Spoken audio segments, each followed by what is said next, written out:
Hi there. Thanks. My name is David Batsoffen, and I host a travel blog called Travel and Things. And at the moment, I'm traveling virtually across the sea to just outside of Melbourne, where I find Tilly Smith Dix, who is a publicist and, like me, a non-traveling travel writer.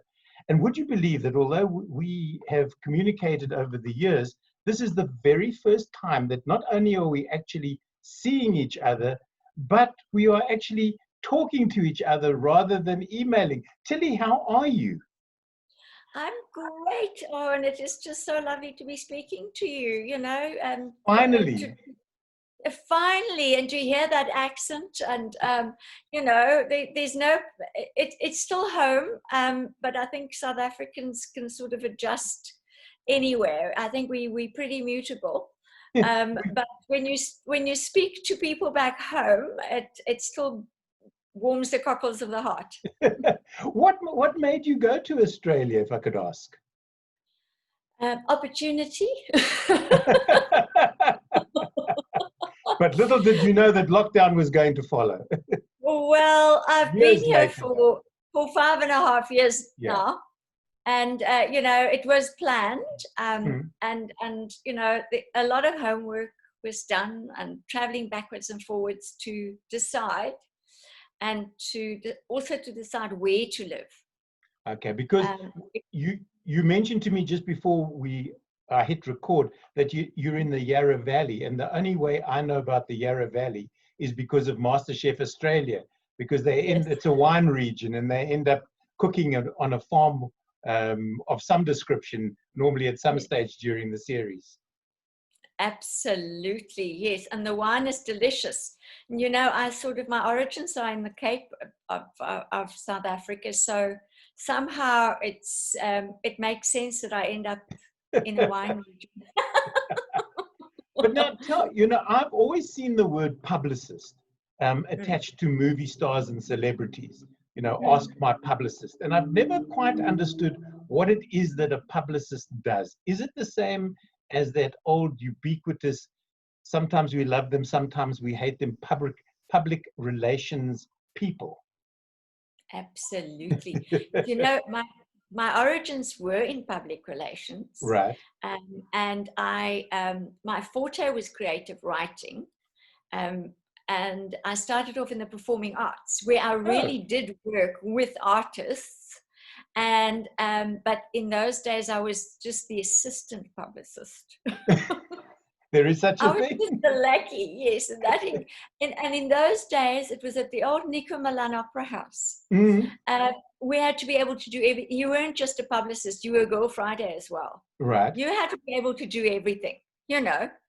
So when you were there, was Mark? It was the best training. Was Mark Hawkins there already when you were there? No, I don't remember Mark Hawkins. I worked for Rodney Phillips. Oh, of course. I'd forgotten about Rodney. Yes, yes. And funnily enough, he's also in Melbourne. I'm not going to do numbers because it just makes me count more grey hairs, So for vanity's sake, on a Friday, I'm not going to do that.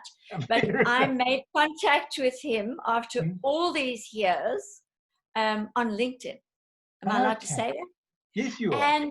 And found him and went to see him and his lovely wife, Gillian. Mm-hmm. I went to their wedding, which was on my birthday in Cape Town, all those years ago.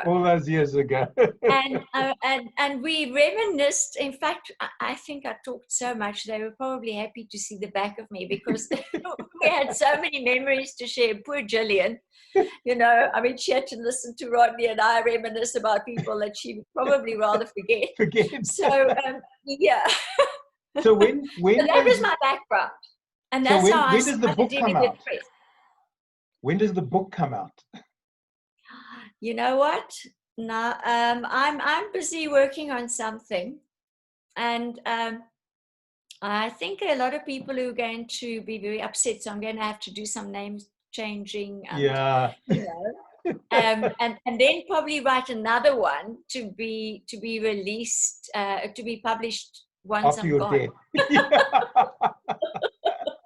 Years ago, my all-time favorite book has always been The Power of One, Bryce Courtney. And Yes. then Bryce wrote Whitethorn.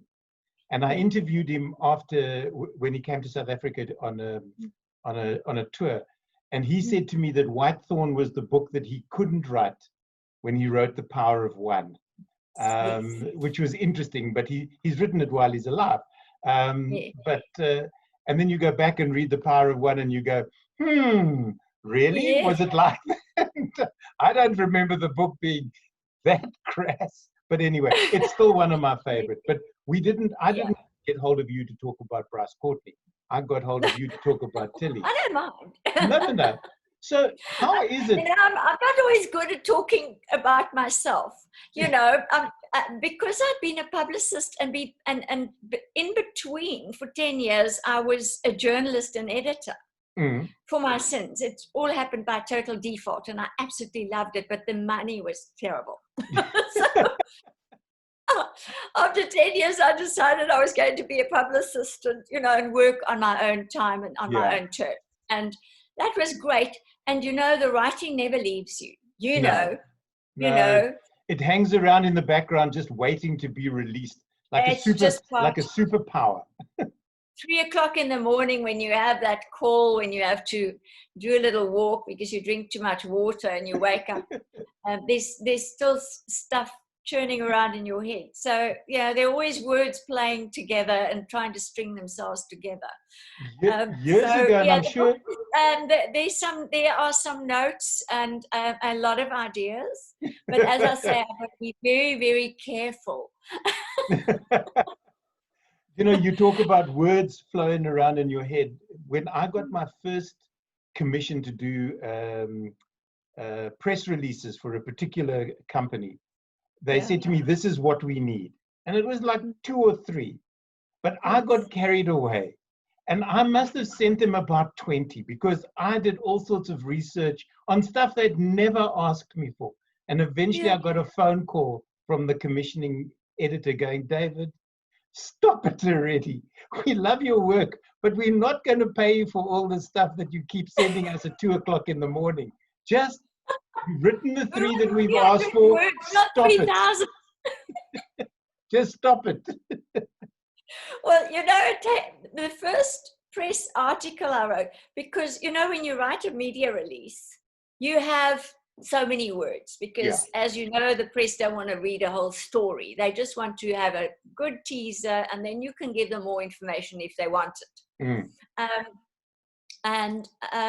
So when I joined the media and I was sent on my first assignment to do an interview, I got so carried away because now I can go mad, And it was for a free sheet called the Algoa Sun in Port Elizabeth. And, my hometown. That's where I cut my teeth in journalism. Okay. So I went, and it was a good story. It was a very good story. Some yahoos were chasing a lady who was pregnant. And they were trying to hijack her car.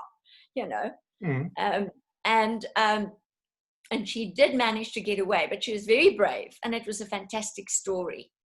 And I sort of followed her. I put her in my car, and we actually did the route, so that I could get a feel for it and everything. And I went ape, and I wrote the story, and I gave it to the sub-editor, and I said, there you are. And I went, obviously I checked it and spell checked, and because not everything was done on the computer at the time.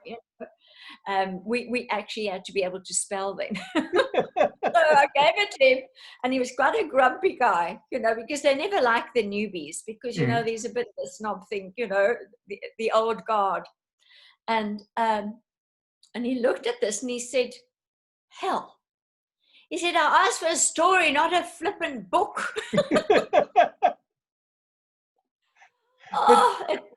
And he said, and he made me cut it to a page. I've written 3 pages. It's a very, very good education in editing. I should imagine so. I remember being given a brief. I had to write for an artist. It was for a sheet that was going out for an exhibition. I was given Yeah. 39 words. That's all to describe her work. Yes. And Oh, that's, people go, but 39 words are easy. I go, you have no idea how tough to tell her entire story in 39 words. I did it. yes, yes, I was bloody yes. impressed, and so was she. Because other people had tried and failed horribly. But what an odd number, 39. Why not Yeah, 40? no, I don't know why it was 39. Yeah, And funny. I know now for my editors, when they ask for X number of words, I make Yes. sure that they get exactly. I will reread and re-edit a piece until they've got exactly the number of words so that they Yes. cannot edit anything out. Yeah. Exactly, exactly. And I've always been very good at promoting the fact to editors that I used to be a journalist. So if you want me to cut the copy, I will do it for you. You just tell me how many words. Yeah. Because I'm so scared they're going to cut what I know is really vitally important. Because sometimes the subs are under pressure. And I mean, I've been a sub myself at Financial Mail. I mean, that was a scary thing. I mean, that was a very regimental, I mean, should it's so imagine. many words, but you had to get the facts right. And it's still a miracle because what I know about finance is really scary. So I really had to, yeah, I know how to get really creative. But it was a very, very good learning experience because I had to actually hone in on the facts. Yeah. So what I do to editors now when they say, "Oh, we liked your press release, we want to use it," but you know it's too long, and I say, "Just tell me how many words." Yeah. Because I've already got the shorter version and the very short version ready. It's like when you see those television ads that start off at like a minute and a half, and you know that's for the first week. They've got 4 edits coming, one at 30 seconds, one at 15 seconds, that they can cut the cost. But also by the same token, Tilly, I found in 2 occasions where I'd written stories that the sub-editors had added sentences in which changed the entire meaning of the story. And when I had words with the editor, he sort of went, "Oh, I'm really sorry." I said, "Sorry doesn't cut it, because you've changed what I wanted, which is what you wanted, and then now some sub-editors come along and added words that I never wrote. It changes the whole meaning of the story." Yes, you've changed the meaning of the entire story, which is, it can be scary. And when you try to explain that to the client afterwards. Well, this is it. I mean, the one that springs to mind, and I'm sure you've got and you can share with me, was my wife and I went swimming with dolphins in Mozambique. And my last line was, and we sat on the ocean floor holding hands while the dolphins swam around us. That was my final sentence. Yes. The sub-editor went and added, and the trip didn't cost very much.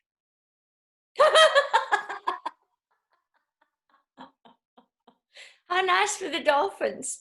Yeah, I thought, you just ruined it. You know, they were swimming around. I mean, this is, you know, so they got it for free. They got to swim around for free. Tilly, although you've now settled in Australia, and I see your postings on Facebook with the wonderful wildlife that live in and around your house, although you've got those strange spiders that in Australia can kill and eat people,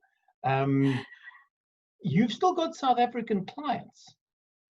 Yes. How does that work? You know, this is the amazing thing about working virtually. And, you know, it's in my blood. And the clients that were happy to remain with me, even though I was out of the country, they seem to be benefiting. In fact, my biggest one still, my biggest regular is Tau. Yeah. And I've dealt with them for 17 years. They've been my client. For people who don't know, Tau is a lodge in Madikwe Game Reserve. It's one of the oldest in Madikwe and one of my favorites because it has I've been there, I think, 3 times now. It has Yes. one of the best water holes of Oh, any camp that I've ever that been to. waterhole, and it's in the end, I think, and the older we get, and I'm not going to ask your age, and please don't ask mine, um, but the older we get, the more we realize that when we work with passion, then we find such joy, Yeah. whether we're writing or whether we're doing PR or whether we're selling vegetables on the corner. If you love what you're doing and it makes you passionate and it gives you joy, then I think it creates an energy that cannot ever be denied. And you either love it or you don't. Well, And I still get excited about towel. And I've worked with clients over the years that were far more opulent and unbelievable. I mean, movie stars would flock there. But when something touches your soul, it's forever. And just sitting at that waterhole, I project and I do yoga. And now during lockdown, yes, I'm in this beautiful environment. I'm against a hill looking over the Yarra Valley. And I have bird life that is, that people only dream about. I have possums. I've counted 3 possums living in the eaves in the garage. And they sometimes get a bit noisy, and I pop my head out there and I say, well, you now stop it, because I don't want them to fight, because there's one Joey, the mommy, clambers around on my deck with the Joey on her back because it's too big for her pouch. And I don't want the Joey to get hurt by the males because, it's springtime and you know what's going on in the male. Okay. Yeah. Yeah. And then I pop my head down and say, well, you stop it. And they look at me and they dash back into the eaves where they live. And then they keep quiet. And then 10 minutes later, you hear tip, tip, tip, and you hear doof, doof, doof, doof. And one running across the roof, one running across the deck, but they're quiet. At least you don't have that. You don't have the animals wandering in a town. But when we were talking about towel, but when I'm doing yoga, I very often think about sitting at the waterhole at towel. Yeah, it's truly spectacular. And the one mistake I made, although there is a fence, I was so focused on the waterhole.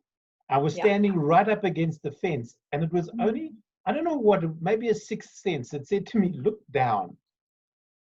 And at my feet on the other side of the fence was a rather large Nile crocodile.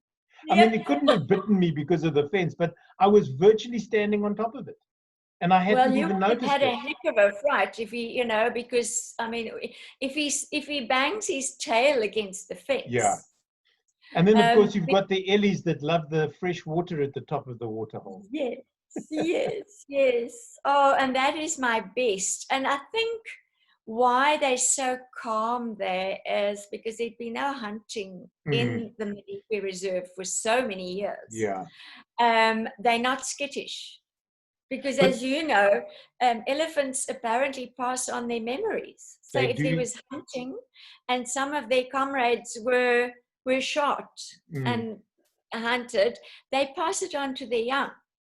But also when I was there, I think a year ago, June for my birthday, they'd now built a swimming pool, and sort of a bar at the top end of the facility, and you look straight in from that pool. You can look virtually straight into the eyes of the elephants, which is stunning. I should say. Yes, because it's an infinity pool. Correct. And it almost feels as though you can step into the waterhole, but you can't. You're fenced in. That's what I like about Tao. You're fenced in, and the animals have one of the reserve, and I like that, and I respect that. Yeah.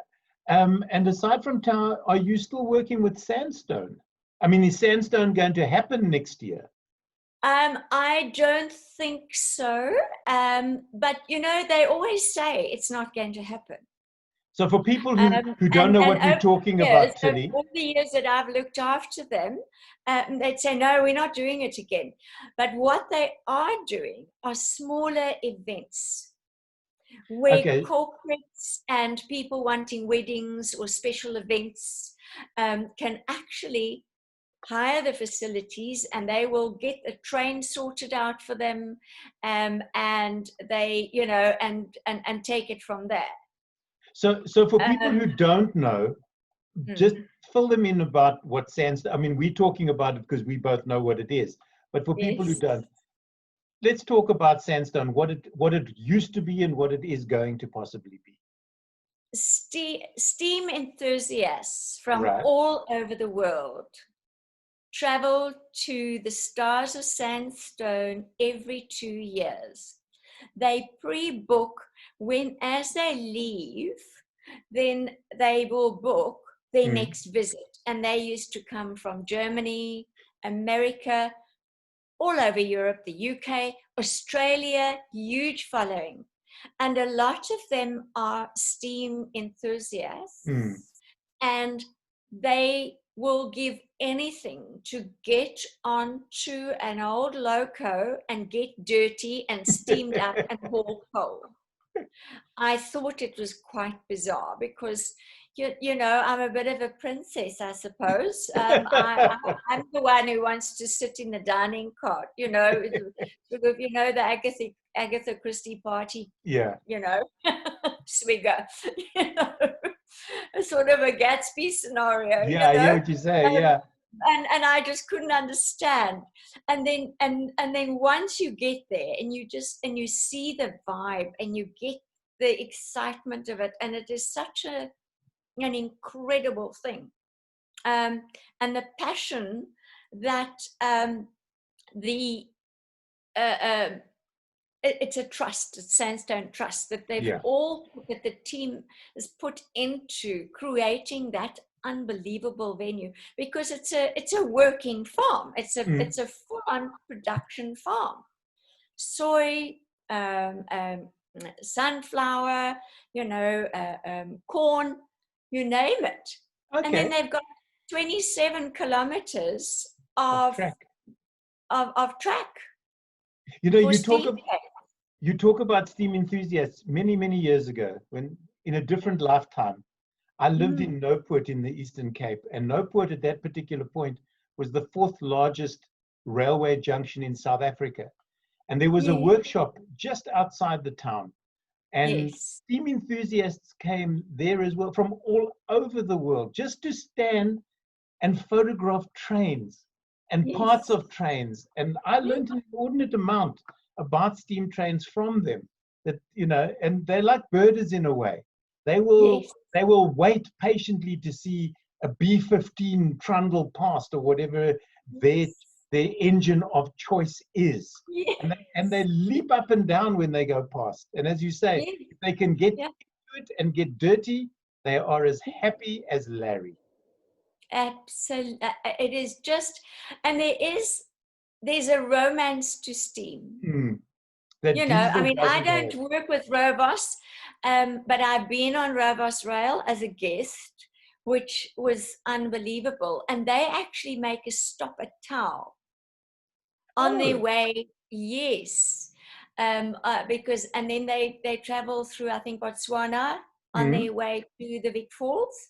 Okay. Um, and I mean, I haven't done that one, not been that lucky. Yeah. Um, they stop over at Tau for a night, and so they get the full-on safari. And one of the international journalists who was on that train and who asked me for accommodation at Tau as a guest, because he was already as a special guest on Rovos Rail, and we organized it. And he was from the UK, and he said he'd been on safaris all over Africa. He'd been to Kenya, he'd been to the really upscale ones, I'm not going to mention names. He said, but Tau just he said, I want to go back, and I want to take my wife, and I want to take my children. There's something about Tao that calls you back. And I mean, Yes. Travel and Things specializes in game reserves and game lodges. Yes, I know. And I mean, we've been to dozens over the decade that the blog has been, the blog's been going. And there are two that call us back. And Tao is one of those.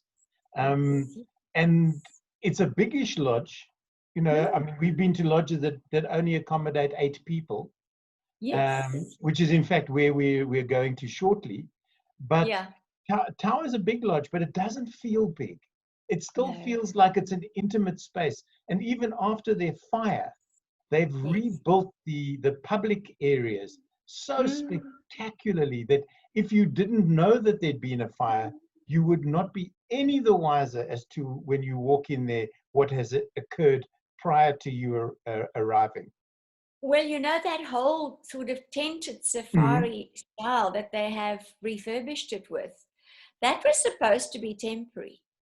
But return guests are so enamored with it that I think they're going to keep it for, because it really gives you that out of Africa feel. It does indeed, Tilly. And it just totally resonates, and yet it is so comfortable, and you can heat it up and you can cool it down. I mean, temperature control is so sophisticated now, and it works absolutely beautifully. And it just goes around the waterhole. It just works. I was just crazy about it, and I said, and I was one of the ones, don't change it, please. No, I said the same thing to Tumi when I was last there, because he told me the same thing. He said, we're going to take this all down, we're going to replace it. I said, what for? It's spectacular. If it ain't broke, don't fix it, for goodness sake. Yes, no, it's absolutely gorgeous. Yes, and and the food and I mean, my best is just to sit there with a G&T on the deck or on my room deck and watch the pecking order, because it never stops. Do you miss the African bush? You know what? I will go there again. I will travel again. And I do miss it. And it helps to be working with it on a daily basis. Yeah. I'm there, and I very often look at because they've got a live webcam. So 24/7, you can be just in the bush, sit there and pretend you're there. I put up a live webcam here in my study, but nobody wanted to watch me. Hours a day. You're not getting enough visitors either. Tilly, years ago. No bookings. No bookings. Years ago, I think RSG still do it. Radio Sonder Grense. Yeah.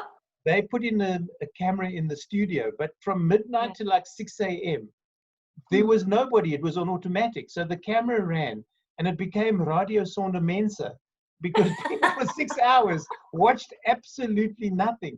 But by the same token, you mentioned web cameras. When Graham Wallington started Wild Earth all those years ago, and I worked together with Graham on Africam radio, a lot of those, the technology wasn't as good as it is today. So a lot of those cameras froze for a long time until a technician could get out there. So you'd have a giraffe at a waterhole stuck in the drinking position for like 4 days, and people thinking, hell, this giraffe must be really thirsty. Yes. The camera had frozen. The joys. Oh, we're talking. I mean, but technology is never a sure thing, No. And sometimes that webcam, depending on where it's situated, right, does get compromised, because an Ellie, or maybe a croc decides, there's a bird, close to the camera, and and he's trying to get a little afternoon snack with something. So things do happen. They do indeed. But the team, they're pretty quick in fixing it and getting it back into running order. And that, I think that has helped. That has worked a lot. In fact, in Melbourne, one of the travel editors responded to a media release that I sent to her when South Africa was still in deep lockdown and no travel. And she said, look, have you got anything that we can use? Because the poor travel editors were unable to produce because, So I said, well, how about a virtual safari? So I spoke to town. They said, yes, the webcam is working. And we started that, and it sort of took off. And they managed to get hold of several other destinations all over the world with wildlife that had similar scenarios. And I thought it was a great marketing tool as well,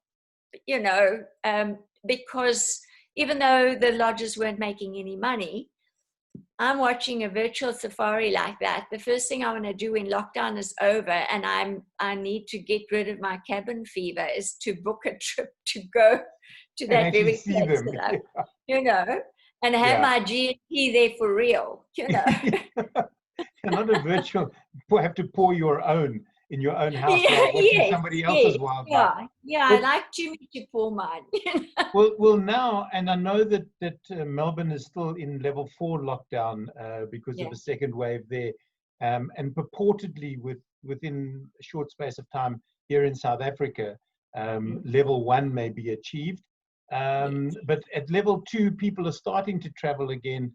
There is madness back on the roads. I recently returned from up north, and there were 3 accidents on the Ben Schoeman coming back into Johannesburg. Oh my gosh! It's bad. Well, I think people. I know when I started driving again, you sort of after 4 months, you go out and you go, oh, it's a gear stick. Okay, so I've got to turn and I've got to remember indicators. It was a weird experience going out again, and specifically being back in the bush. I think a lot of people are going, but in dribs and drabs. I know the weekends at a lot of these lodges now are filling up very quickly, but during the week, it was ourselves. And this is the interesting thing. I'd just like to share a story with you. Our last visit to a reserve, there was only one other couple, and we got talking as I tend to do, and it turns out that the woman worked with my father-in-law for many, many years. Of all the places, we felt like it was a scene from Casablanca. Of all of the gin joints in all of the world, we had to walk into this one. And then she sent my father-in-law a photograph of myself and my wife going, look who we were.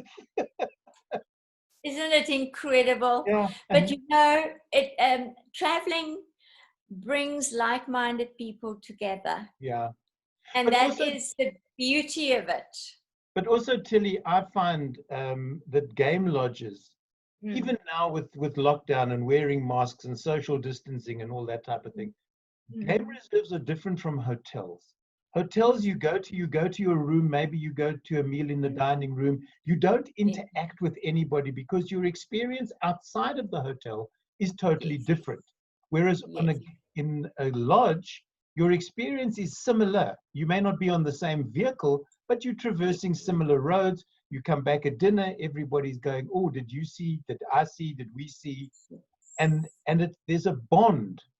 I mean, you become a community, because at the moment, I think they're doing 6 per game drive.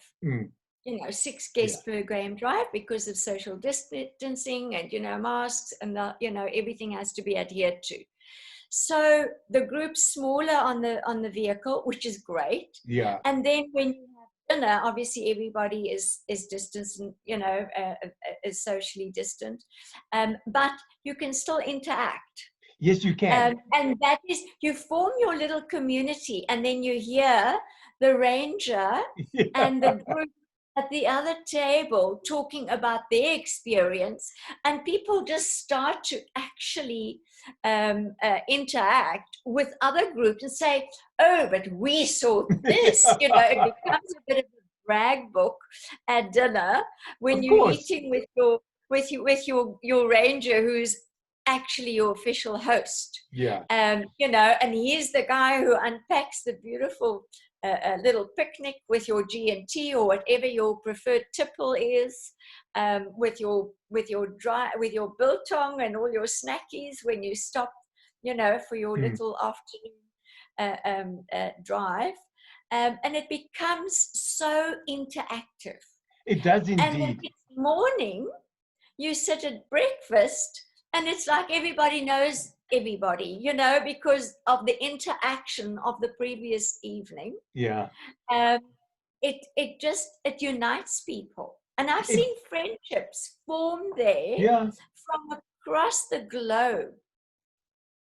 20 years ago, I was in Botswana at a particular camp, and I had a terrible experience with a woman that I was on the vehicle with. And I went to the management and I said, listen, if I go out with her this afternoon, it's the only ranger whose name I have never forgotten, and his name was Peace. And the vehicle was anything but peaceful, as was the Mokoro, because this woman wanted us to go into a pod of hippo. She wanted to get close. Anyway, I went to management and I said, listen, if I go out with this woman again, death will occur, and only two of us will come back, and it will be Peace and I. She will be left on the African plains for your wildlife to eat. And there was an American couple standing close by who said, listen, we're alone on a vehicle. You look like a friend of ours back in the States. Why don't you join us? That was 20 years ago. Jim and Joanne are still friends. We still see each other when they come to Africa. If we don't, we've been away to the bush with them on two separate occasions, and that relationship has stayed. And it's all because of, so I suppose in a way I have to thank the woman who was on my vehicle for being such a miserable piece off. Because if it wasn't for her, if I'd had nice people, I would have never met Jim and Joanne. Well, as in South Africa, geluk by die ongeluk. This is exactly it, Tilly. This is exactly it. And you can't, you know, nowadays, again, I've said, if I hadn't spoken to this woman on my last visit, I would never have, because she mentioned who, she was also in publicity, and she'd mentioned the publication she'd worked for, and The Star was one of them. And I said, oh, you know, my father-in-law was the cartoonist there for 50 years. And she went, hang on a second, I know him so well. So it's the interaction, it's the chatting, it's the sharing of stories, sitting around a fire at night. You can't not converse with people. And like we were saying earlier, even with social distancing, you don't have to sit at the same table. If you're 2 meters away, you can still have a conversation. You're not shouting at people. Exactly, You're really not. because spirits connect, you know, when spirits connect and like-minded people find common ground, you don't have to be in each other's lap. No, you definitely don't. And it seems like the wildlife are rather relaxed in the reserves at the moment, because they're not used to seeing 4,000 people chasing them down a road to get a photograph with a cell phone or something equally ridiculous. So they're much more relaxed. I love that about the Madikwe Reserve. They actually, you don't, and the rangers have enormous respect for the wildlife.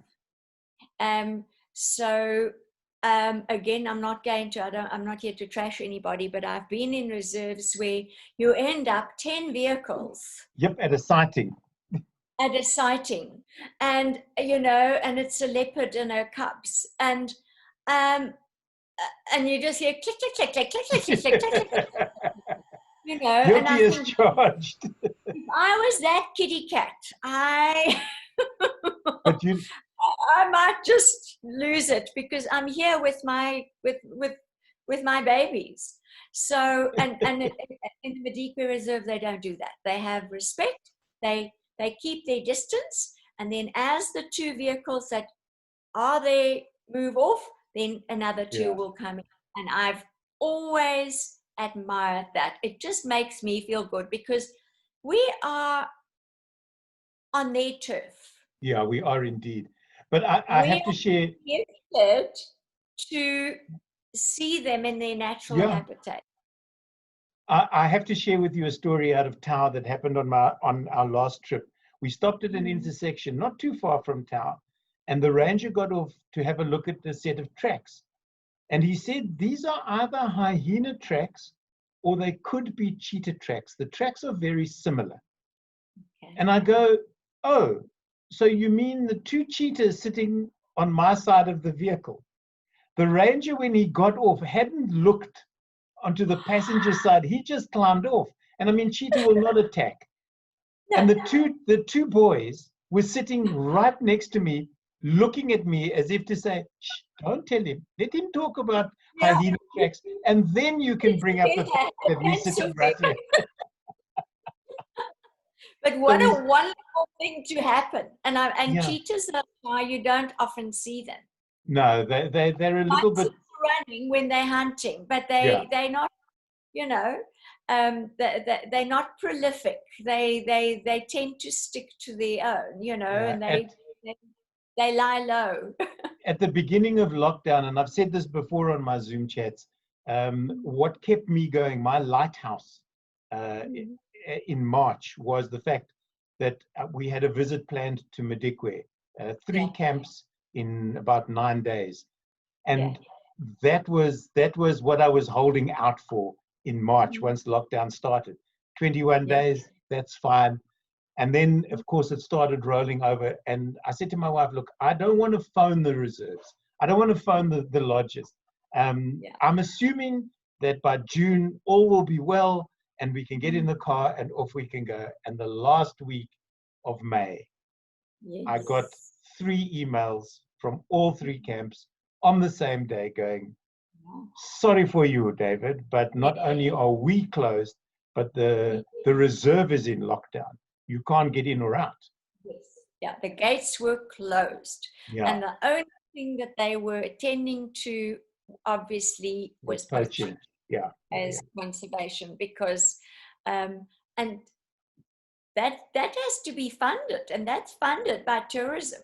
Well, this is it. They've all taken a huge hit, and I think it is quite amazing that they're offering really special rates at the moment. Yeah, because now they've been stay that way because they just want to show people, right, we are safe, we are adhering to all the COVID protocol and doing a deep clean after each visitor departs.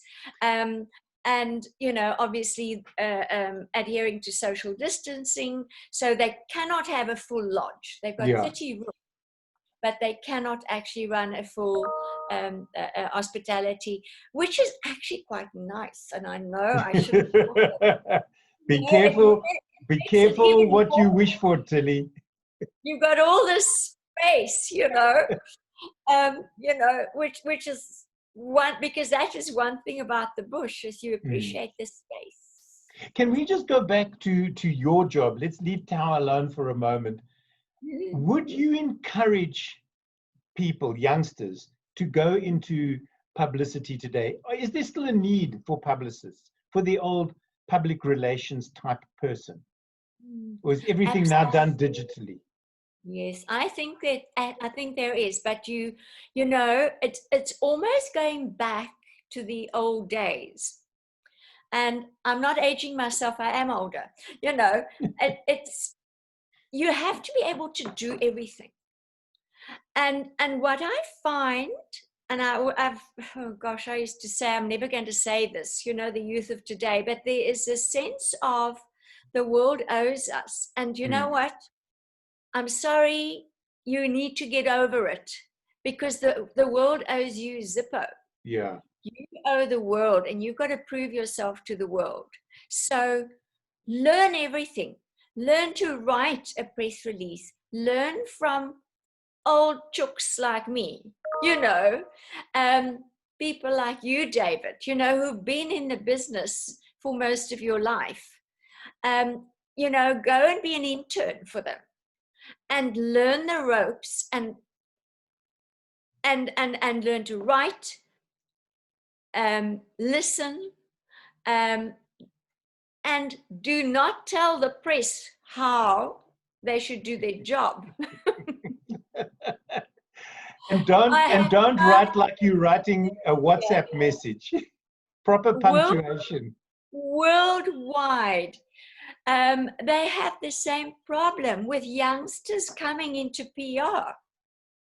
And they send a press release, and then the next day they send an email and say, "Did you get my press release?" Yeah. And then 2 days later they say, "When are you publishing my press release?" Yeah. No, I mean, I've been an editor, and that is So how I returned to PR, because I then learned how you shouldn't do it, Yeah. because you very quickly start putting people in file X13. I'm never dealing with a publicist. Yeah. You So, know. so publicists, but they're going to have to be, you've got to become tech savvy. You've got to be able to type. You must be able to handle a camera. I do believe that if you can do all of that, then you're okay. And also, don't send a press release in the morning going, "I'm sorry this is very late, but can you make like 10 o'clock?" And then you get the email at 9. And then you get 2 more before 10 o'clock going, "Are you coming?" And you go, "What part of you sent this to me 15 minutes ago do you not understand?" And you expect me to get changed, dressed, and be at an event for no rhyme or reason. Attitude. Learn respect. In fact, I'm not going to punt a client. I don't even know if they're still running, but the School of Etiquette. If you don't know how to deal with the press or with people, don't bother with PR. And in fact, it should be compulsory to learn people skills when you do a PR course. You should, and there should be people like yourselves, Penny Stain, Melanie Millen-Moore. You guys should be running a school for. But as you say, the youth of today are not going to listen to you because they're going to go, "No, you're old school. Well, We're going to do it our way." Because if you don't listen, you don't learn. Yep. And I'm afraid that the wealth doesn't just fall out of the sky. Because if you are a good PR, I'm not rich, by the way, because I did it for the blooming love, and I'm still doing it for love, But I did okay, Yeah. I'm not poor in Australia, but I did okay. Yeah, but you're living in the Yarra Valley, so yeah. 6 of 1. But you've got to actually drop the attitude, because you've got to actually learn to be a little bit less full of yourself. Humility goes a long way. Yeah. And if there are deadlines to be met, learn meet them. your craft and learn from the best, and don't knock the older people. Don't knock us old people. As older folks, we know a lot. You can learn, and that is key. That is key. But you've given me an idea. I'm going to speak to Melanie and to Penny and all those gorgeous girls, miss all their glorious faces, and maybe we could actually look at running courses and doing stuff virtually, and selling our time that way. Why not, indeed? I'll be the principal of the school.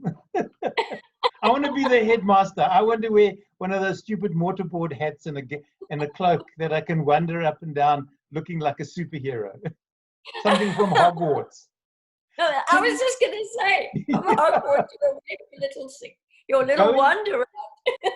Going forward, what have you got stuff lined up for 2021? Because I mean, 2020 is down and dusted, and we can virtually write it off as a year for in any way, shape, or form. But what beckons in 2021 for you? I think 2021 people are going to international travel is not going to take off immediately. I think it would be silly. Business travel, obviously, because economy they have to be kickstarted again, and so I think that probably is going to be the focus on international travel. But what's wonderful is that people will be able to travel more because they have to. Yeah. Within their own countries and regions. And I'm already talking to people in the Yarra Valley. There's a flight school near me. And of course, that's a wonderful way to see, your Yeah. region, and it's going to be very different. But it's going to teach us an appreciation of our own backyard. Well, this is it. And I've right been. now, Tao, for example, and I'm using them as example because I spoke to them during the week about booking. They're getting corporate bookings because obviously they can't do big groups at this stage in the conference center, but business now they all have to regroup. And great opportunity, special rate, group rate, go and take your team and build up your team again, 10 or 20 max, on a safari. Why not indeed? Exactly. So traveling from, say, Johannesburg to Mauritius, on corporate travel or just for a weekend away, I can't see that happening in a hurry. No, I don't think it's going to. Not at all. Yeah. So it's going to create a whole new demographic. And what I like about it is I predict more family travel because we're seeing that in Australia. Right. This is what people are saying because somehow, because of homeschooling and lockdown here, by hook or by crook, families have had to learn Yep. to do it together. Yeah. And and if they're smart about it, then they, by now, if they haven't sorted their problems out by now, then they should just be scattered to the wind because it's never going to work. It's not going to happen anytime soon. It's not going to happen. And now they can look forward to, with your teens, to go on a fabulous holiday. Yeah. In South Africa, go on a lovely safari because right now it will be affordable. Well, I'm just hoping that going forward, these camps. Most of the 5-star lodges have, most of their business has always come from abroad. Yeah. I'm just hoping that going into 2021, all these lodges will continue to support the locals that are supporting them, and that they will keep the prices affordable for value for money rather than cheap. Tilly, thank you so much for chatting with me. It's been an absolute pleasure. It really and truly has been. This has been In Conversation With, and I've been talking to publicist Tilly Smith Dix, who is in the Yarra Valley just outside Melbourne. Tilly, thank you once again for your time. I know that you're off to talk to like-minded people and to share a glass or two with them. So once again, thank you for your time. And thanks for, finally, we got to meet. Who knows? Maybe one day we will be sitting around the waterhole at Tau, sipping our favorite tipple, and we'll be able to do this once again in person. Thank you so much, David. And I look forward to that waterhole catch-up.